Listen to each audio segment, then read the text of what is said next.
Urban India ಮಿನಿಸ್ಟ್ರೀಸ್ನವರು ಪ್ರಸ್ತುತಪಡಿಸುತ್ತಿರುವ 40 ದಿನಗಳ ಧ್ಯಾನ ಸುರುಳಿಗೆ ತಮ್ಮೆಲ್ಲರಿಗೂ ಸ್ವಾಗತ. ಈ 40 ದಿನಗಳ ಧ್ಯಾನಗಳು ಡಾಕ್ಟರ್ PC ಮ್ಯಾಥ್ಯೂ ಮತ್ತು ಶ್ರೀಮತಿ ಸಿಬಿ ಮ್ಯಾಥ್ಯೂ ಅವರು ರಚಿಸಿದ ಧ್ಯಾನಗಳಾಗಿವೆ. ದಿನ 20 ಸತ್ಯ. ನಾನೇ ಸತ್ಯ ಎಂದು ಯೇಸು ಹೇಳಿದನು. ದೇವರು ಸತ್ಯ ಮತ್ತು ಆತನ ಮಕ್ಕಳು ಎಲ್ಲದರಲ್ಲೂ ಸತ್ಯವಂತರಾಗಿರಬೇಕು ಎಂದು ಆತನು ಬಯಸುತ್ತಾನೆ. ತ್ರಯೇಕ ದೇವರ ಸಂಬಂಧವನ್ನು ನೋಡುವಾಗ ಅದರಲ್ಲಿ ಸುಳ್ಳು ಎನ್ನುವುದು ಇಲ್ಲವೇ ಇಲ್ಲ. ಹಾಗಾದರೆ ಈ ಅಸತ್ಯ ಎಲ್ಲಿಂದ ಹೊರಹೊಮ್ಮಿತು? ಏದೇನ್ ತೋಟದಲ್ಲಿ ಸೈತಾನನು ಹವ್ವಳೊಂದಿಗೆ ಮಾತನಾಡಿದಾಗ ಅವನು ದೇವರ ಮಾತುಗಳನ್ನು ಮತ್ತು ಉದ್ದೇಶಗಳನ್ನು ತಿರುಚಿದನು. ಹವ್ವಳು ಹಣ್ಣನ್ನು ತಿನ್ನುತ್ತಿದ್ದರೆ ಅವರು ಖಂಡಿತವಾಗಿಯೂ ಸಾಯುವುದಿಲ್ಲ ಎಂದು ನಂಬುವಂತೆ ಮಾಡಿಬಿಟ್ಟನು. ಅವರು ಸೈತಾನನ ಅರ್ಧ ಸತ್ಯವನ್ನು ನಂಬಿದರು ಮತ್ತು ನಂತರದ ಪೀಳಿಗೆಗಳು ಆತ್ಮಿಕವಾಗಿ ಮತ್ತು ದೈಹಿಕವಾಗಿ ಸಾಯುವ ಪೀಳಿಗೆಗಳು ಆಗಿ ಹೋದವು. ಪತನದ ನಂತರ ಆತ್ಮಿಕವಾಗಿ ಸಾಯದೇ ಇರುವ ಯಾವುದೇ ಮಾನವರು ಇಲ್ಲವೇ ಇಲ್ಲ ಮತ್ತು ಮಹಾ ಸುಳ್ಳುಗಾರನ ವಂಚನೆಯನ್ನು ಇದರಲ್ಲಿ ನಾವು ಗ್ರಹಿಸಬಹುದು. ಸೈತಾನನನ್ನು ಯೇಸು ಸುಳ್ಳಿನ ತಂದೆ ಎಂದು ಕರೆಯುತ್ತಾನೆ. ಆ ಸುಳ್ಳಿನ ತಂದೆಗೆ ಸೇರಿದವರು ಅಸತ್ಯ ಮತ್ತು ಸುಳ್ಳಿನಲ್ಲಿ ಬದುಕುತ್ತಾರೆ. ಹೀಗಾಗಿ ನಾವು ಯಾರನ್ನು ಅನುಸರಿಸುತ್ತಿದ್ದೇವೆ ಎಂಬುದಕ್ಕೆ ಸತ್ಯವೇ ಸಾಕ್ಷಿಯಾಗಿದೆ. ಸತ್ಯದ ದೇವರು ನಮ್ಮ ಜೀವನವನ್ನು ಸಂಪೂರ್ಣವಾಗಿ ತುಂಬಿಕೊಳ್ಳದ ಹೊರತು ನಮ್ಮ ಜೀವನದ ಎಲ್ಲ ಕ್ಷೇತ್ರಗಳಲ್ಲಿ ನಾವು ಸತ್ಯವಂತರಾಗಿ ಇರಲು ಸಾಧ್ಯವಾಗುವುದಿಲ್ಲ. ದೇವರಿಗೆ, ನಮ್ಮ ಆತ್ಮ ಸಾಕ್ಷಿಗೆ, ನಮ್ಮ ಮಾತಿಗೆ ಮತ್ತು ಪ್ರತಿಯೊಂದು ಸಂಬಂಧದಲ್ಲೂ ನಾವು ಸತ್ಯವಂತರಾಗಿ ನಡೆಯುವಾಗ ನಮ್ಮ ಜೀವನವು ನಾವು ಯಾರನ್ನು ಆರಾಧಿಸುತ್ತೇವೆಯೋ ಅದನ್ನು ಪ್ರತಿಬಿಂಬಿಸುತ್ತದೆ. ದೇವರು ನಮ್ಮ ಅಂತರಂಗದಲ್ಲಿ ಸತ್ಯವನ್ನು ಬಯಸುತ್ತಾನೆ ಎಂದು ಕೀರ್ತನೆಗಾರನು ನಮಗೆ ನೆನಪಿಸುತ್ತಾನೆ.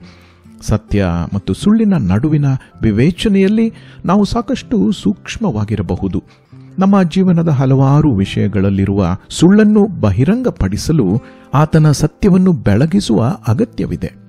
ಪ್ರಪಂಚದ ಸಂಪೂರ್ಣ ವ್ಯವಸ್ಥೆಯು ಸುಳ್ಳು ಮತ್ತು ಅರ್ಧ ಸತ್ಯಗಳ ಮೇಲೆ ಸಮತೋಲನವನ್ನು ಹೊಂದಿರುವುದರಿಂದ ಎಲ್ಲದರಲ್ಲೂ ಸತ್ಯವಾಗಿರುವುದು ಇಂದು ಅಸಾಧ್ಯ ಎಂದು ತೋರುತ್ತದೆ.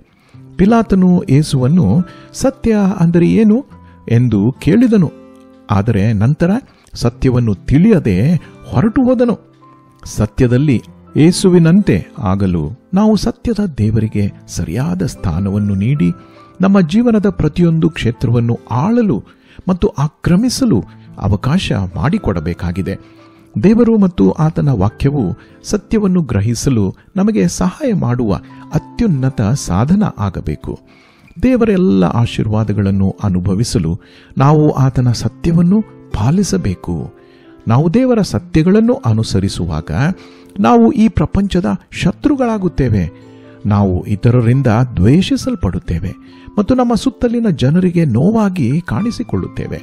ಅದಕ್ಕಾಗಿಯೇ ಸತ್ಯದ ದೇವರು ನಮ್ಮೊಂದಿಗೆ ಇರಲು ಮತ್ತು ನಮ್ಮನ್ನು ಮುನ್ನಡೆಸಲು ನಮಗೆ ಬೇಕೇ ಬೇಕು.